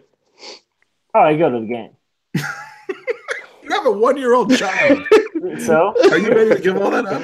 Well, he'll still be around. He'll still be around. All right, yeah. I mean, look, I wasn't in Paris in 2006, like Kenny Ken loves to fucking remind us every single time I talk to him. But if you're going to tell me I'm getting Strange and I'm going to the Champions League final in the same year, I mean, that's a fucking amazing year. So, I mean, I'll deal with the consequences later. I guess the four of us are just complete dicks. And the 3 female listeners we have just decided no longer to listen to our podcast. I have a wonderful and understanding wife. Look, they'll probably say, fuck off. I'll go get your replacement in or substitute in while you're over there in Champions League. When you come back, we'll discuss it all later. Look, I don't know if any of you have seen what I look like lately, as in like right now. But my wife is probably thrilled if I'm going off and doing that with somebody else because it's one less thing she's got to do for me. So no, 21 years of marriage. Wonderful and understanding. I did not cheat on her, but I am accepting applications. Oh, you might get me too now that this is on the video. Now this is on YouTube. You might just get me too. Me too. Oh man. We love everyone. All right, so that was What's Better Than Arsenal, where people physically lose their marriages, their families, their manhood, in order to answer stupid questions. So we have a couple more poll questions, then a couple user questions, then we'll be done. We all good on time? Yeah. All right, perfect. Well, then you can't see me. I am still here somewhere. Yeah. You did say you did promise us lighting. Craig. And now all we got is darkness. Yeah, I know. But you see, I'm afraid if I put the lights on, I'm going to flatten the battery. So keep the car running. All right. Best player. My engine running. Best player of the season. Just don't have your engine running in the garage. You guys don't have garages anyway. Do you? Yeah, we love you, Craig. This is great. Do you know what? In Ireland, we do have garages, and our toilets are actually in our houses. It's amazing how far things have come since I lived over there. Yeah. All right, the Ballon de Git, which is the best player of the season according to us. This was pretty close. You got 3 players all with more than 25% of the vote. Lacazette finished fourth with 6%. A tie between Aubameyang, who surely would have won if it wasn't for the fact that he was only here for half the year, and Nacho Deor, Montreal. 27% for each of the two of them. 40%. That is travesty. 40%. And the winner of best player of the season, Aaron Ramsey. No, I disagree with that. I'm afraid. Criminal. Same. Criminal. Should have been that. Judge, I'm sorry, but it's criminal. Criminal. Judge, Jace, sorry, but no, I don't know. I mean, over the course of the entire season, should have been Nacho. You think Nacho? Yeah. Yeah, should have been. I mean, look, I've been talking. We're not talking half a season. He was outstanding this year. Yeah. I mean, just the face that he pulls when it feels hard done by. The Nacho face. There's nothing better than the Nacho face. I generally don't have an orgasm to the faces of men, but that is when it happens. Worst player of the season. We're getting a little bit better into better questions. 3% Granit Xhaka. So that's a big victory. It's the opposite of an L for you, Andy. Xhaka. 3% Xhaka. Who made the most successful passes in the whole of the Premier League last year? I kind of disagree with that. Xhaka is misunderstood by idiots. And only one less assist than Ozil. Sorry. 6% for Hector Bellerin as worst player this season. 30%. A very surprising second place. 30% for Alex Iwobi. Anybody care to guess who 61% of the vote came in for? No, it's Ozil. No. He wasn't one of the 4. Who's? Yes, it was Scrotum Mustafi. Now I have a problem with that. Yeah, and I'll tell you why I have a problem with that. Because if you remember when he first tell me why as I go and take a piss because I've had a little too much. I'll tell you why. Remember we went on, what was it, a 10 game unbeaten run? No, it was 22 game run. Was it 22 game run where he did? Yeah, okay. He didn't lose a game for 22. He didn't lose a game for 22 games, right? Now all of a sudden he's shit. In all competitions. How does that work? That's what I was saying earlier. It doesn't make sense. No, it doesn't make sense. I mean, I would have picked Bellerin. I can remember when he first came here and everyone's going, oh, and it's so great now. We've got a centre-half that can actually defend and this, that and the other. And he's just I just think Mustafi sucks out of him. I just think Mustafi is possessed by demons that he's not a bad defender, and he's not a bad defender, but then I think we'll see good things of him next year. I really do. I hope so. You know, I want to give him a chance, but at the same time, I just think it goes into a mind frame of his own. Like, you know what, you lot do what you're doing, and I'm just gonna go around sliding all over the pitch. Yeah, but you know what takes care of that? That's taken care of by coaching.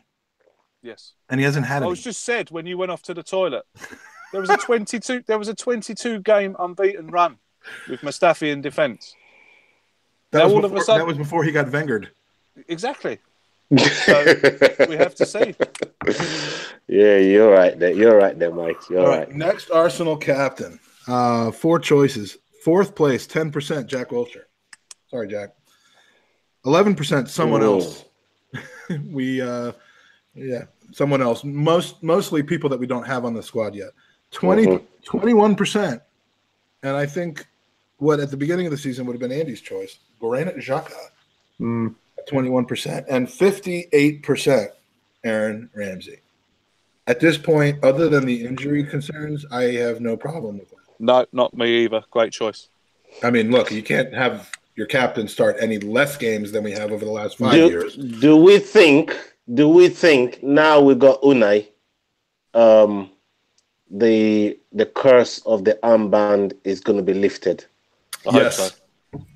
Absolutely. It should be one of his first jobs. It should be to make that armband important again. The only thing that I see here is with Koscielny keeping it is because he's new to the club and he doesn't know the players' personalities quite yet.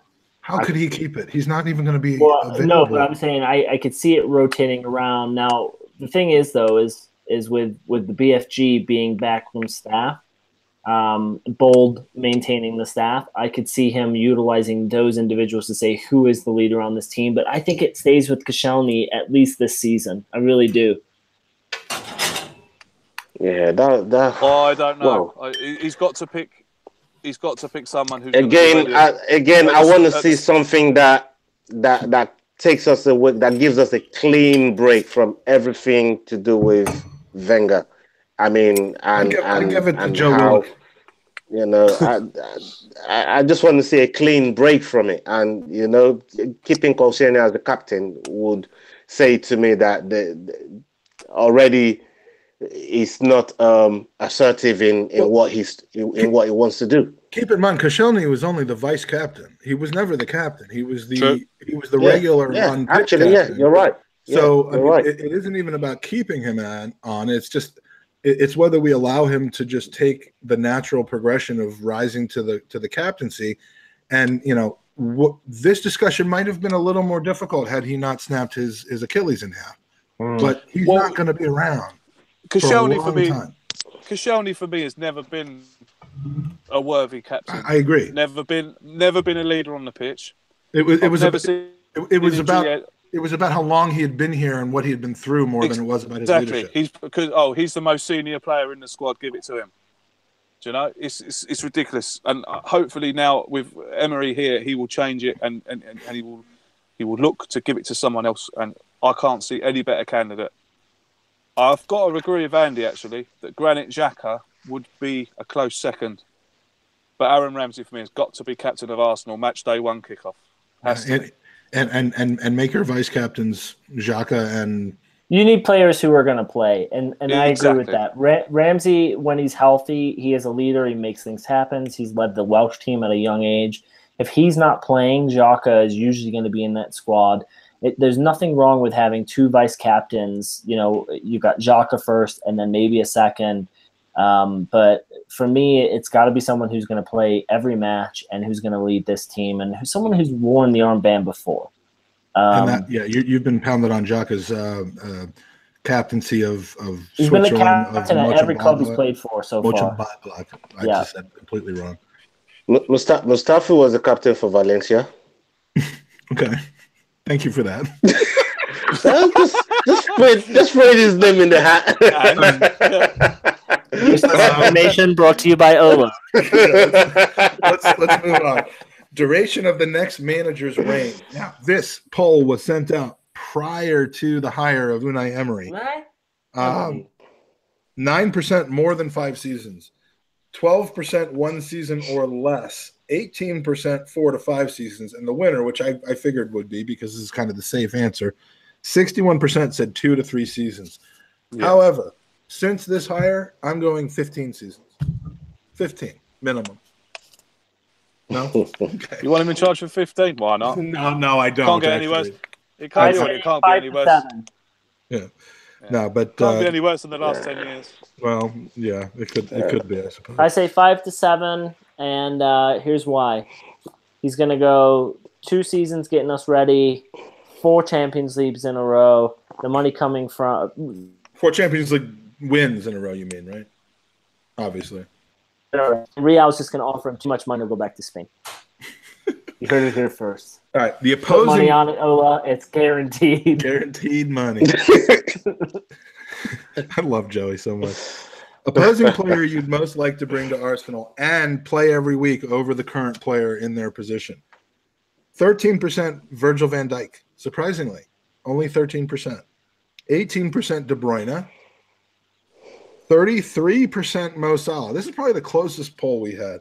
33% said Mo Salah, but 36% said N'Golo Kante, which I can buy into that. I would have said Kante or Van Dijk, to be honest with you. I would have gone for Kante.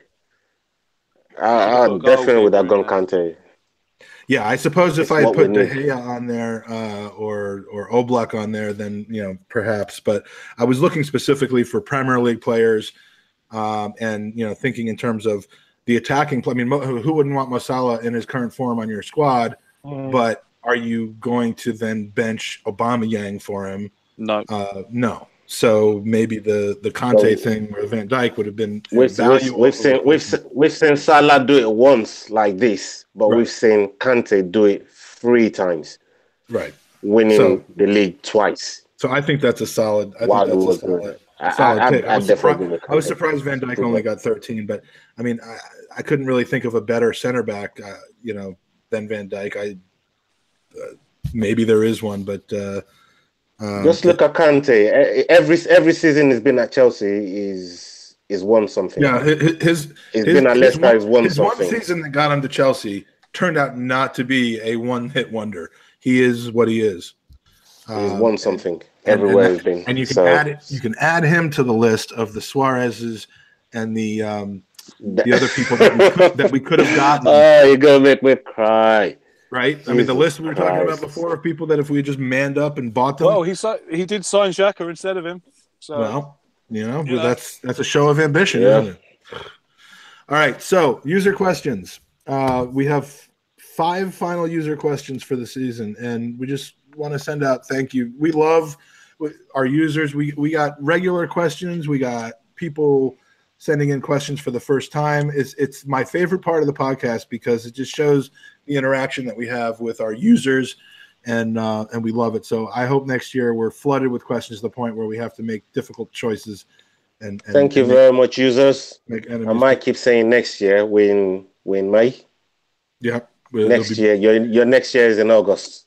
Right? Next season. I told Craig earlier. My calendar starts on August 11th and ends on May 20th every season. So I don't know what kind of calendar you use.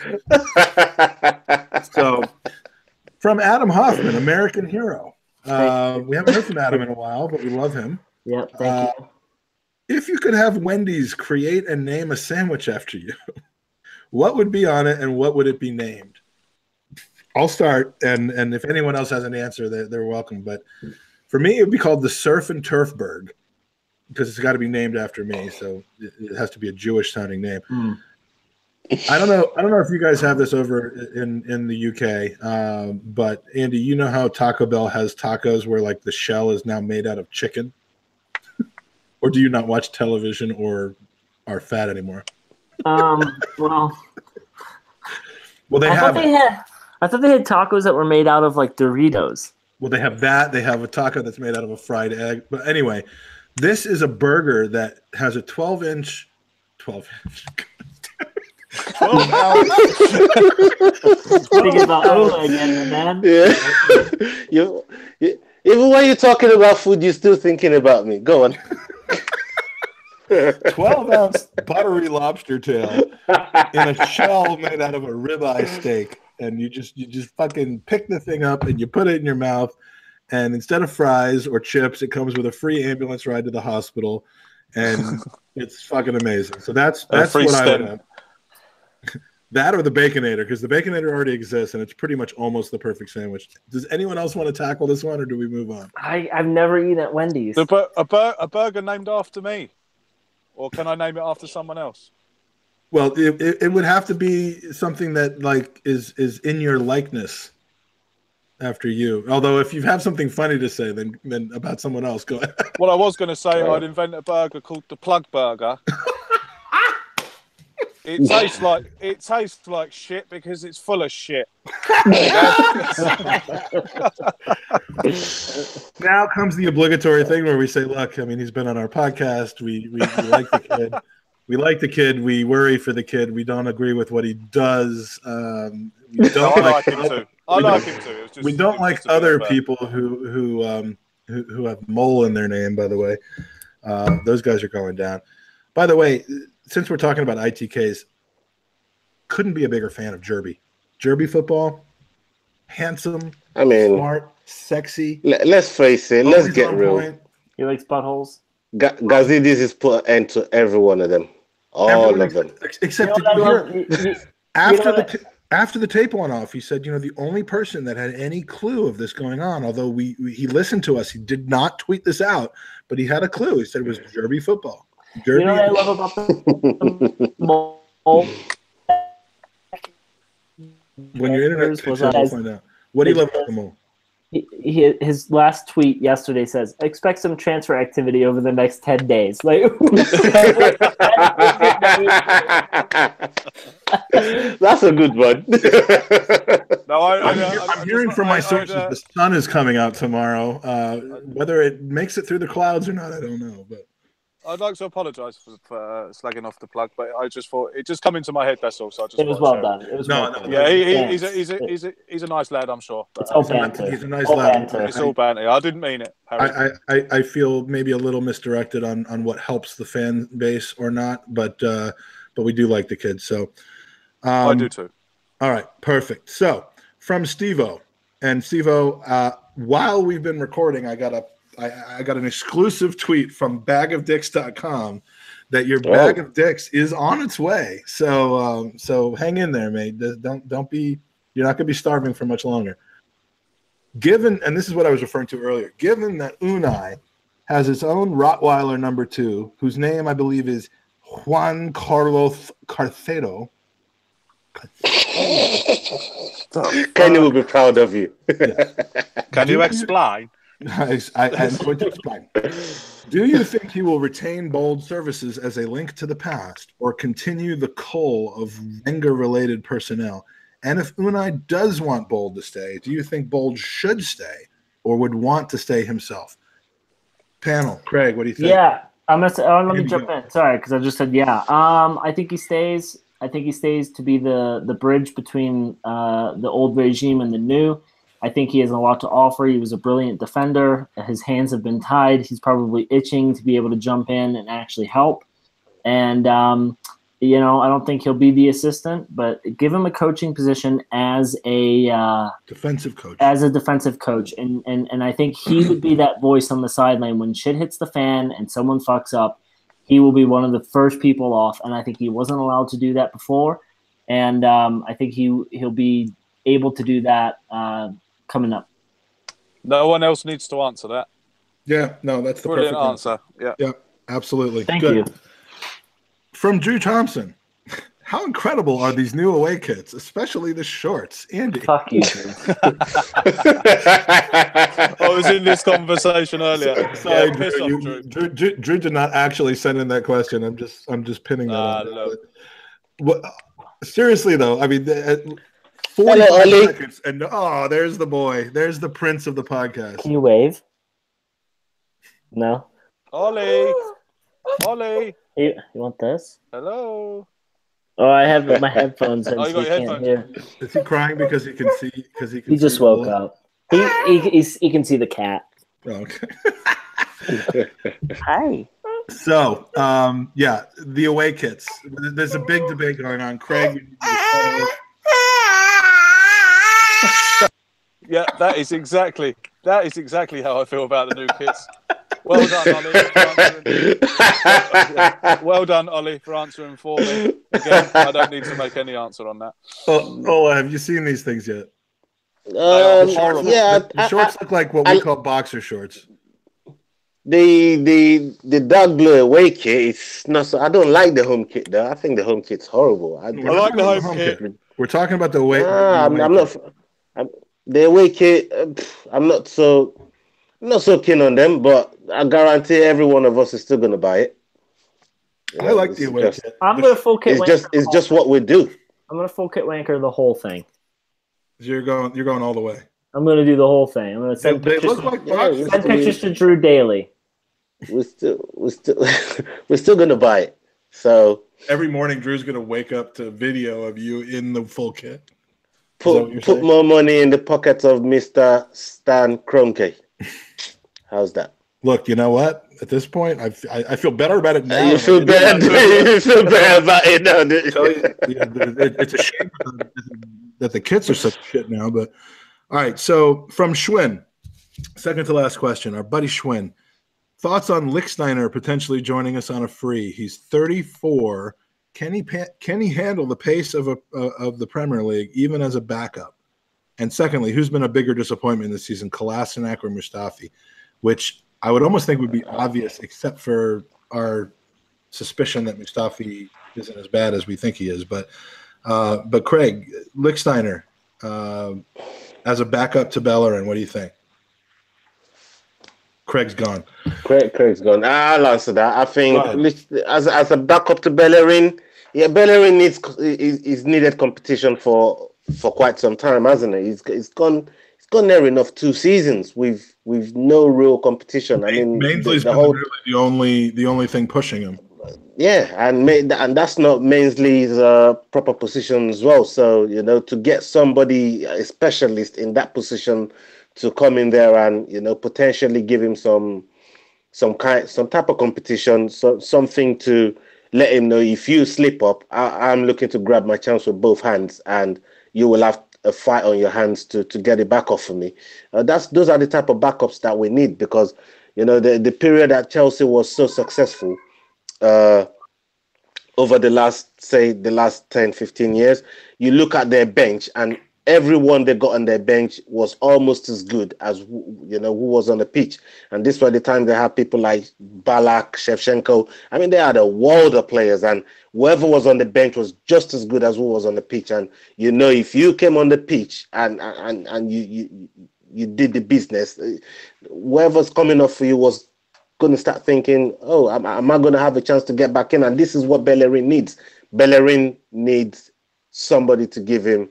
I'm not sure if this Liechtenstein guy is the answer, but he's not the country or the duchy or whatever the fucking thing is. Well, I've not called in Leipzig yet,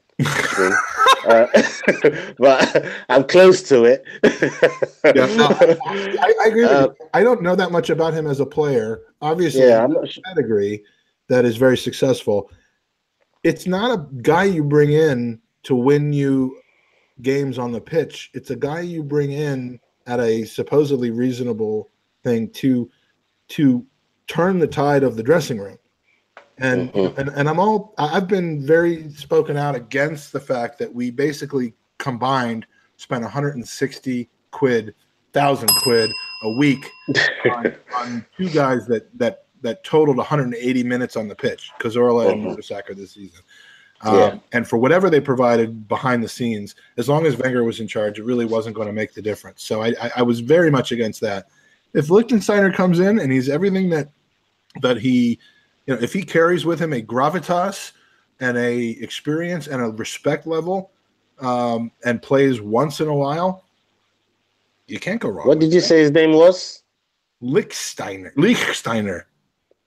Look, you don't want me speaking German. Lichtsteiner. I speak German and then I go run and hide. So I'm not good at it. So, Andy, are you going to unmute yourself to tell us how you feel? Let's see what Ollie thinks about it. He's going crazy right now. Here's the thing. Listen, competition's great. Bringing in a senior voice is great. So I'm all about it. And, if it gives Bellerin the opportunity to take a rest, excellent. Maitland-Niles can play in that position. So, yeah, I mean, why not? I mean, we need leadership, right? Cost us $130,000 a week. No, right? It's not. No, it shouldn't. And it's leadership. That's what we need in the locker room. That's what we were just talking about. Make him the captain. Yeah.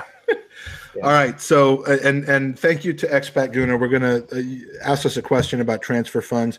I feel like we've kind of gone over transfers a little bit already and who we would spend the money on and so on. So shout out to Expat Gooner, my good friend. Appreciate it, man. Well done. Thank you, and we Mr. talked DJ. about his captain too. So yeah, absolutely. So the final 5 poll questions. Favorite Get USA recurring podcaster guest. I'm gonna. No, that you got it already. I was gonna mute. I was gonna use my power position as the runner of this thing to. Already did it. So let's hear it. Favorite recurring podcaster guest. Oh, I'm sorry, man. 7% for T-Bone, Tommy Canton, who deserved way better than that. I mean, Tom, come on. He's handsome. He's well spoken. He's 7%. Are you kidding me? All right, 27% for Ola. Ola, you finished third. You don't have to play you don't have to play in the qualifying game, but you're directly into the Champions League of podcasts. Yeah, I'll take that. Thank you, everybody that voted for me. Thank you. All right, 30% for the judge, Mr. Lee Judges, who I'm pretty sure did absolutely no like Twitter begging for votes, but just legitimately got 30% without that. Yeah, those guys are heavyweights. When it comes to Twitter votes. And then speaking of kissing ass on Twitter and asking for votes, which I've been guilty of doing it once or twice. Danny the GFB. Danny, thank you. 36%. We love Danny. We'll have him on again soon. Well done, Danny. We would have had him on tonight if it wasn't for his fucking Curry night. So I hate Curry. And I hate when Curry takes people away from our podcast. 17, question number 17. Favorite journalist guest of Get USA season? 2%, Matthias Karen. Little known, not little known, but under the radar guest that talked to us about the Ostersund's game. I really enjoyed our chat with him. So 2%, a little harsh on him. Miguel Delaney, 2%. That I get. Yeah. I still loathe him for the argument that he tried to make. I mean, Jason gave him a very good run for his money. So well done, Jason. Thank you to Jason Davies for subbing on that podcast. Yeah, he gave him a fantastic run for his money. He did.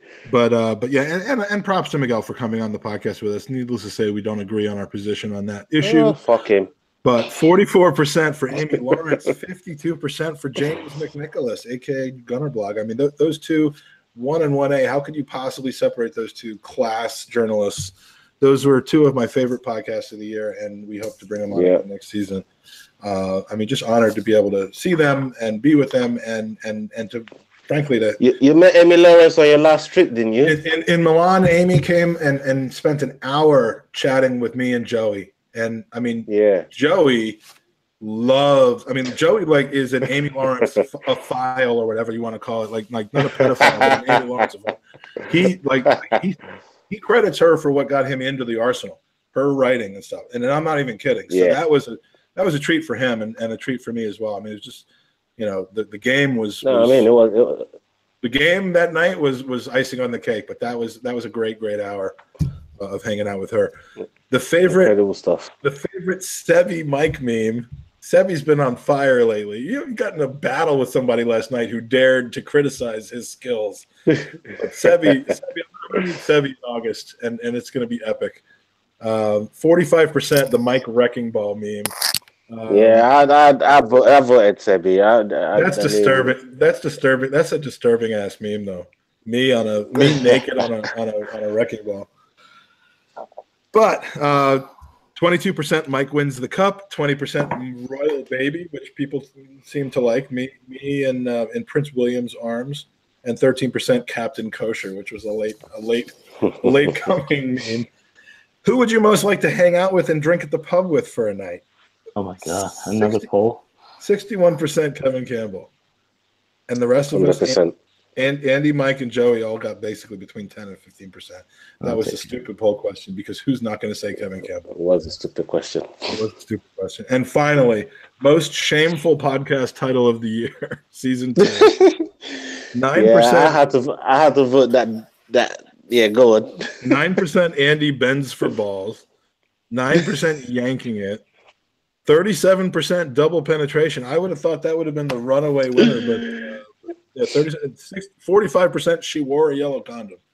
So thank you. Yeah, I did vote. I did vote the double penetration business. Maybe there aren't like huge perverts that are around that know that. But so that's about it. I could go over our pre. Let me just tell you, Let's wrap it up. Yeah, let's just wrap it up.